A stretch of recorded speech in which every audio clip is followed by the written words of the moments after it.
Hello everyone, in this video we will study about the origin of cell and cell research।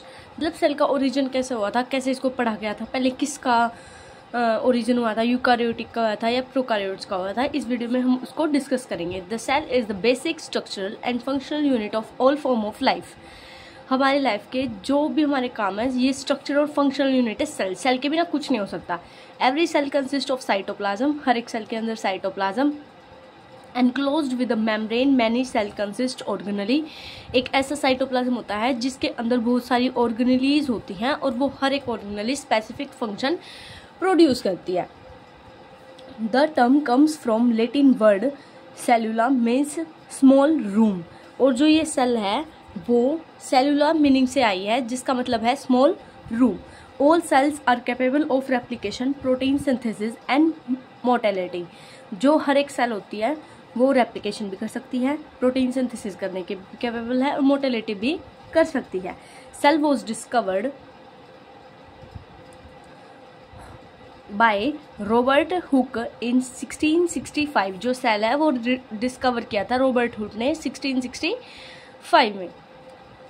Cell theory discovered in 1839 by Matthias Jakob and Theodor Schwann states that all organisms are composed of one or more cells। इन्होंने एक theory दी थी जिसमें इन्होंने बोला था कि एक organism में बहुत सारे सेल्स प्रेजेंट होते हैं। That cells are the fundamental unit of structure. और वो जो ऑर्गेनिज्म की बॉडी बनी होती है उसके स्ट्रक्चर और फंक्शन के लिए हेल्प होते हैं। इन ऑल लिविंग ऑर्गेनिजम्स, हर एक लिविंग ऑर्गेनिज्म के अंदर। That all cells came from pre existing cell. तो हर एक सेल किससे बना है? प्री एक्सिस्टिंग सेल्स से। ओरिजिन ऑफ सेल कैसे हुआ है? The origin of cell has to be do with the origin of life. Cell का ओरिजिन किसके साथ हुआ है? हमारी लाइफ के साथ। जैसे जैसे हमारी लाइफ बनती चलेगी, जैसे जैसे लिविंग ऑर्गेनिजम्स बनते चले गए, सेल का ओरिजिन होना स्टार्ट होता रहा। Which begins the history of life on earth. इसी से हमारी जो हिस्ट्री है ऑर्गेनिजम्स की अर्थ पे ये हमें पता चली। Some molecules needed for the life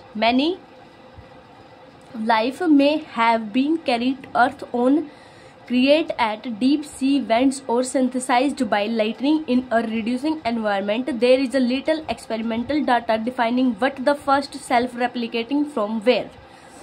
बहुत सारी थ्योरीज पढ़ी गई, बहुत सारी चीज़ों को देखा गया डीप सी के अंदर, मतलब समुद्र के बिल्कुल नीचे से देखा गया, बहुत सारे एटमॉस्फेयर्स को पढ़ा गया। उसके बाद एक थ्योरी पढ़ी गई कि फर्स्ट सेल है वो सेल्फ रेप्लिकेटिंग होता है, और अगर होता है तो कहाँ से होता है? सेल्फ रेप्लिकेटिंग फ्रॉम वेयर, मतलब कहाँ से सेल्फ रेप्लिकेटिंग सेल अपनी कर पा रहा है। RNA may have been the earliest self-replicating molecule। जो आरएनए है वो सबसे अर्लीस्ट मतलब सबसे पहला सेल्फ रेप्लिकेटिंग मॉलिक्यूल है। As it can both store genetic information and catalyse chemical reaction. जैसा कि ये दोनों काम कर सकता है।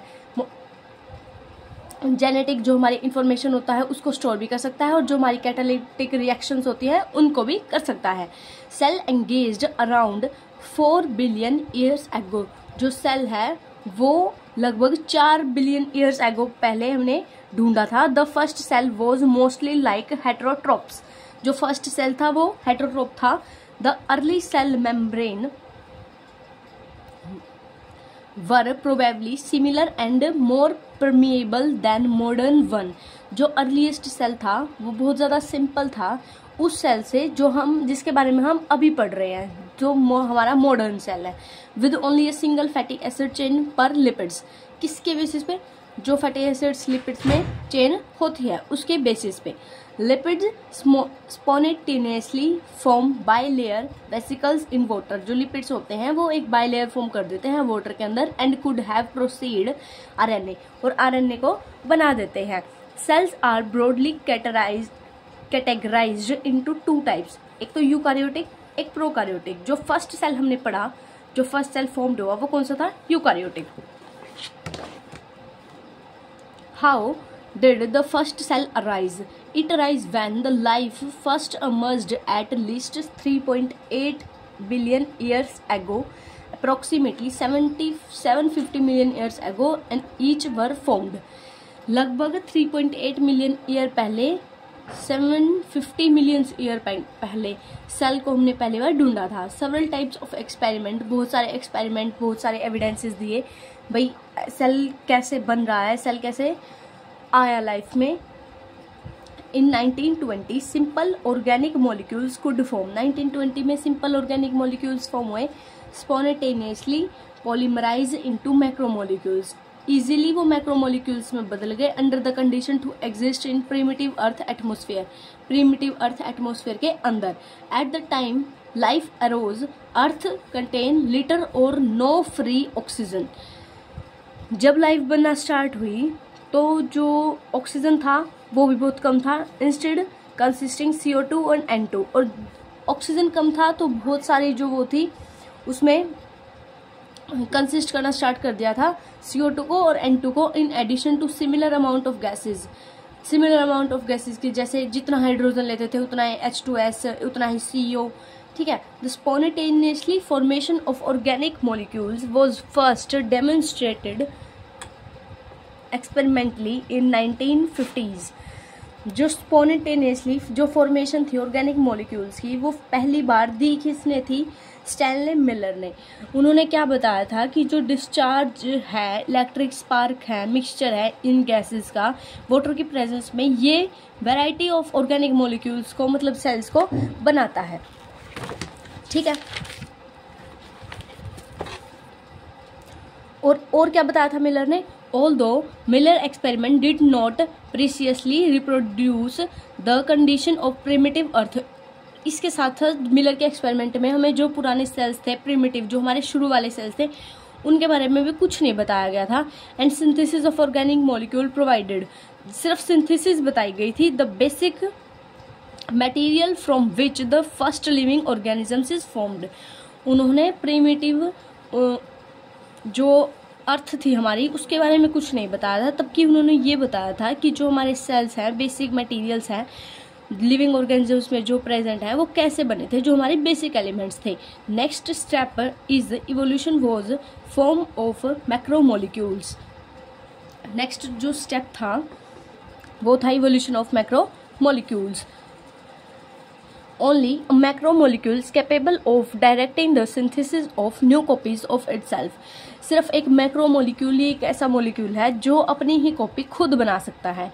Would been capable of reproduction and further evolution of 2 categories. और यही ऐसा मोलिक्यूल है जो रिप्रोडक्शन भी कर सकता है और अपनी कैटेगरीज को अलग मेजर क्लासेस में चेंज भी कर सकता है। कौन सी क्लासेस थी? Nucleic acid and proteins. अब हम पढ़ेंगे nucleic acid. Only nucleic acids are capable of directing their own self replication. सिर्फ जो न्यूक्लिक एसिड है वही अपनी सेल्फ रेप्लिकेशन कर सकते हैं। Nucleic acids can serve a template for their own synthesis as a result of specific base pairing between complementary nucleotides. Complementary nucleotides के basis पे Sid Altman and Tom Cech ने discover किया था कि जो आरएनए है वो कैपेबल है कैटेलाइज करने के नंबर ऑफ केमिकल रिएक्शन, मतलब बहुत सारी केमिकल रिएक्शन ये कर सकता है। RNA is a unique ability to both serve as template and to catalyse its own replicator. ये खुद के रेप्लिकेटर को भी कैटेलाइज कर सकता है। RNA is generally believed to have been the initial genetic system and early stage of chemical evolution. जो RNA है वो जो है सबसे अर्ली स्टेज मान जाती है केमिकल इवोल्यूशन की, है based on self replicating RNA molecule. और ये किसके बेस पे मानी जाती है? जो आरएनए का सेल्फ रेप्लिकेटिंग प्रॉपर्टी है। Period of evolution and is known as RNA world. और इस पीरियड को, तब ये हमें सब कुछ पता चला, इस पीरियड को क्या बोला गया था? RNA world. इसके बाद हम पढ़ेंगे जीन्स। जीन्स क्या होती है? Genes are the fundamental unit of interaction corresponding to segments of DNA that encodes protein और RNA molecule। जीन एक ऐसी फंडामेंटल यूनिट्स है जिससे प्रोटीन और आरएनए जो हमारे मोलिक्यूल्स हैं, डीएनए के सेगमेंट्स हैं, वो बनाए जाते हैं। The nucleotides of a gene is copied into RNA. और जो जीन के न्यूक्लियोटाइड होते हैं मतलब प्रोटीन और आरएनए है जो एनकोड की जाता है, मतलब इनसे कोड की जाती है प्रोटीन और आरएनए की, ठीक है। जो ये जो न्यूक्लियोटाइड्स होते हैं आरएनए में उसको कॉपी करता है by the process called transcription. Transcription से पढ़ा ही होगा हमने कि डीएनए से अब जब आरएनए बनता है तो इस प्रोसेस को ट्रांसक्रिप्शन बोलते हैं। For RNA that encodes proteins the order of amino acid in a protein by the process of translation. और जब आरएनए से हम प्रोटीन बनाते हैं तो उसको बोलते हैं translation. The first cell is presumed to have arisen by the enclosure of self replicating RNA. जो फर्स्ट सेल था वो किससे बना था? सेल्फ, जब आरएनए ने सेल्फ रेप्लिकेट किया था और वो उसके अंदर फॉस्फोलिपिड प्रेजेंट था। Phospholipid are the basic component of all present day biologically. Phospholipid एक ऐसा बेसिक कंपोनेंट है जो हर एक लिविंग ऑर्गेनिजम्स के मेम्ब्रेन के अंदर पाया जाता है, चाहे वो प्रोकैरियोटिक हो या फिर वो यूकैरियोटिक हो।